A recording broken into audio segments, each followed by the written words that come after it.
All right, shall we just begin? Sure, we can do. Introductions, right? Yeah. Connor D. Phillippi here, driver of the #1 Paul Miller Racing BMW M4 GT3 Evo. Right, and we're at Laguna Seca for the race. We just finished practice session 2.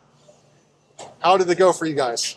FP2 is okay. We've generally had reasonably competitive single lap pace. Our long run pace, I think, is what we're struggling to find the most right now. But we made some pretty big setup changes throughout the session to try to find a little bit better balance. The track is degrading quite a bit over the years already, pretty quickly back to how it was a few years back. So I think the racing is going to be very different this weekend. You're going to see a very high amount of tire degradation, which is not nice as a driver, but it's exciting for the fans. So hopefully it'll be a good show on Sunday. Yeah, so are we almost back to like repave? I would say we're fairly close to repave grip, especially online. There's a few corners like turn 5. They've actually added some sealer. But on the racing line, it's not really there. So like turn 5, I'm like one car width wide of the actual apex, which feels really weird. But our car was working better there, so that's where I've been driving. So you find out where it works and go from there. I feel like a dirt driver. I'm just driving in places I normally wouldn't drive, just trying to find grip and trying to find performance. So it's pretty interesting development. So you go back to data that you had from a few years ago to see where you'd make some changes and where to expect like a pit stop to do tire change and things like that? Yeah, certainly. It has changed. Obviously, tire degradation that we have to plan for. Fuel consumption is also lower. Energy consumption is lower because we're less on full throttle, and you're just when your minimum speeds are slower, your braking's earlier. All that consumption comes down as well. So all those numbers have changed. That also now makes our stint lengths longer, but you also have higher degradation. So it's a give and take of. Yes, you can go longer, but you're also going to go dramatically slower and slower the longer you go. So it's trying to find the most efficient way to use all 3 sets of your tires in the race. Okay, so you only got 3 sets of tires working, including for the entire weekend? No, not for the whole weekend. I think we have five sets for the weekend. Yeah, so we've used 1 in FP1, 1 in FP2, and then we'll do 1 in qualifying, and then we'll have that qualifying set plus 2 new for the race. So every year they limit us more and more. They make the tires greener and we use less of them, which makes it more and more difficult for the teams. But that's what we're here for, is to extract the most of what we got. That hopefully makes a more interesting race, and hopefully you guys finish on the podium. Most definitely. That's our goal this weekend. Yes. Yeah, speaking of all those things, so we might as well combine the interview with you anyway, because we're short on time. So, pretty eventful year for you last year personally. So you got married, you got a first BMW championship in SRO. Yep. You won Petit Le Mans as you were driving both cars essentially, and one of them won. Mm-hmm. And then you got your second Rolex. How do you wrap up that crazy year for you? Yeah, 2025 was for sure a hallmark year for myself, personally and professionally, obviously. As you mentioned, getting married in August, and then winning the championship, winning Petit Le Mans, being in 2 cars, and even carrying that wave of momentum into early 2026, winning Daytona with Neil and these guys in that #1 car. So definitely we have a lot of good vibes going so far this season, but also into last season. And now I even got the privilege to drive the M3 Touring now this year as well, to throw that on top. So because that's what we want to talk about. So you guys both drove the M3 Touring. In 2 weeks' time, you're doing it for real races there. How is it driving an M3 Touring race car? So far, the car's been fantastic to drive. So on the Nordschleife, you didn't actually notice it being much different. Sightline through the mirrors, etc. You notice it. The seat is different. We have a GT4 seat in the car instead of the GT3 seat, so the seat position is a little different. But actually, high-speed balance and grip and stuff like this, the car is very, very good. With it being in the SPX class, we can kind of make some modifications to the aerodynamics of the car, which has made it actually even kind of better in the high-speed corners than previously. So I think it's just an exciting project. There's obviously a lot of eyeballs on it, a lot of marketing around it, and we have 4 super fast drivers. So it's a fairly, we want to win would be a dream. Even a top 5 would be, I would say, a huge, huge deal for the whole program. So it's a fairly low stress environment. Obviously, we want to focus on bringing the car home in one piece and have fun. And we have a great group and a great team running the program. And how did you, when you found out they wanted you guys to race an M3 wagon, what were the thoughts going through your head? So initially, I heard the rumor of it last year, end of last year, just in the rumor mill within the driver group, and I was like, "Oh, it'd be cool if it happened." But there's a lot of things that are discussed but don't necessarily happen. And then Daytona came around, and they pulled myself and Neil aside, and they're like, "Hey, this is happening. It's more or less done. It's going to hit the track next month, and you guys are going to be 2 of the 4 guys." So that was like, it almost didn't seem real until we were finally told, like, you're in the car and it's going to be on the track less than 30 days. So when that was kind of spoken to us, obviously it kind of set in. This to be a really neat project, and Right. like I said, we have a great driver group in the car that we all get along well, and it's a fun car to drive and fun project, fun group. So we're just looking to make the most of it. Obviously, N24 is pretty much one of the highlights, if not the highlight. Personally, for me, that event is top notch. So I'm excited to be back. We've had clashes the last few years, so it's nice to be back at the Nürburgring.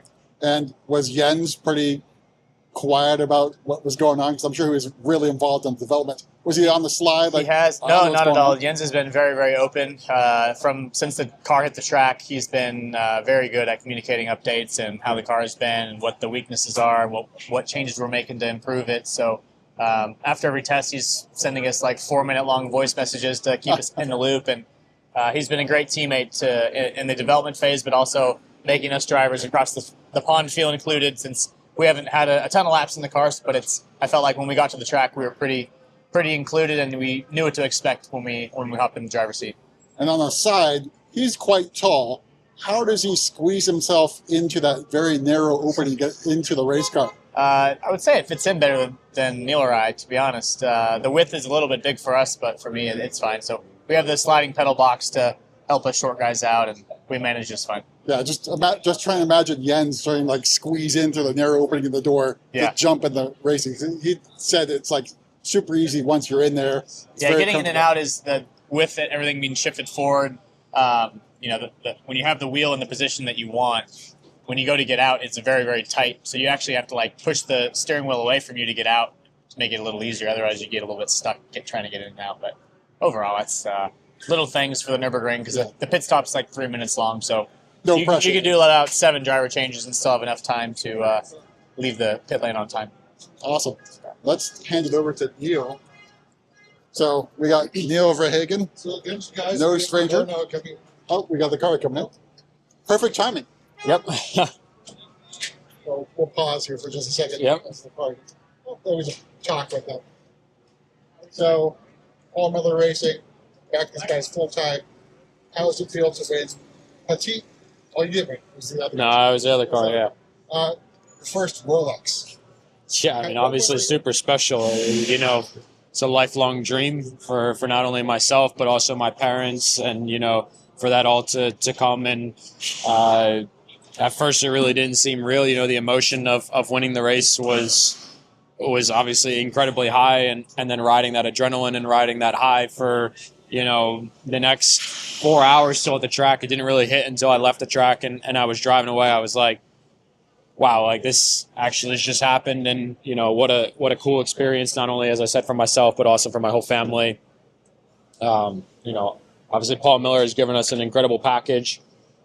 Now we have an incredible looking car as well too for this event with the throwback livery. I think they've done an amazing job with this super cool tribute to the CSL, and we're going to do our best to try and repeat Daytona here in Laguna.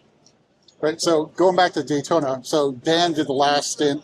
Yeah. I think he described it in British terms, mega stint, right? Yeah. What was it like? Because he was amazing drive, just defending and passing. Were you guys really, really nervous with him trying to finish out? Not nervous with Dan, but we had no radio communication to Dan. We lost the radio in the last hour, so we were tight on fuel. We needed to do everything we possibly could to jump ahead of the Mercedes in the end. In the end, they overfueled, and we were just on the limit of the fuel. But we couldn't then let them know anymore that we needed to just have that little bit of margin to take the tension off everybody on the pit stand. So 1 lap longer in the race, we wouldn't have made it. So that was obviously what was keeping us super nervous. But no, Dan did a phenomenal job. I mean, it was super cool to come back with him and Max, and be reunited with those guys after I think almost 2 or 3 years without driving with them. So obviously had them last year on the sister car, which was already cool to have them back on the race weekends. But to share the car again and first race back to win, that was super special. Yeah. So those don't know. So you three were part of a youth program, and you lived together and raced together for like a year. Yep. And now you're It back. was like 3 years. It was a 3 long years, time. 3 Yeah, years, yeah. okay. And fantastic experience for that. Can you describe what it was like getting chosen for that program and then building yourself up to where you are today? Yeah, I mean, I think BMW did a really cool, unique program there. They, instead of doing a shootout type of, driver selection where then they're picking out of a group of however many, they hand selected the three of us, and they wanted to take us all from different disciplines. I myself came from the Formula car background.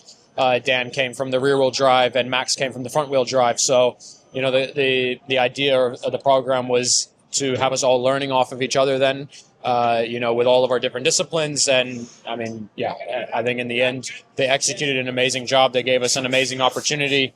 And, we have a lot to thank BMW for believing in us, one, and two, supporting us as well, too.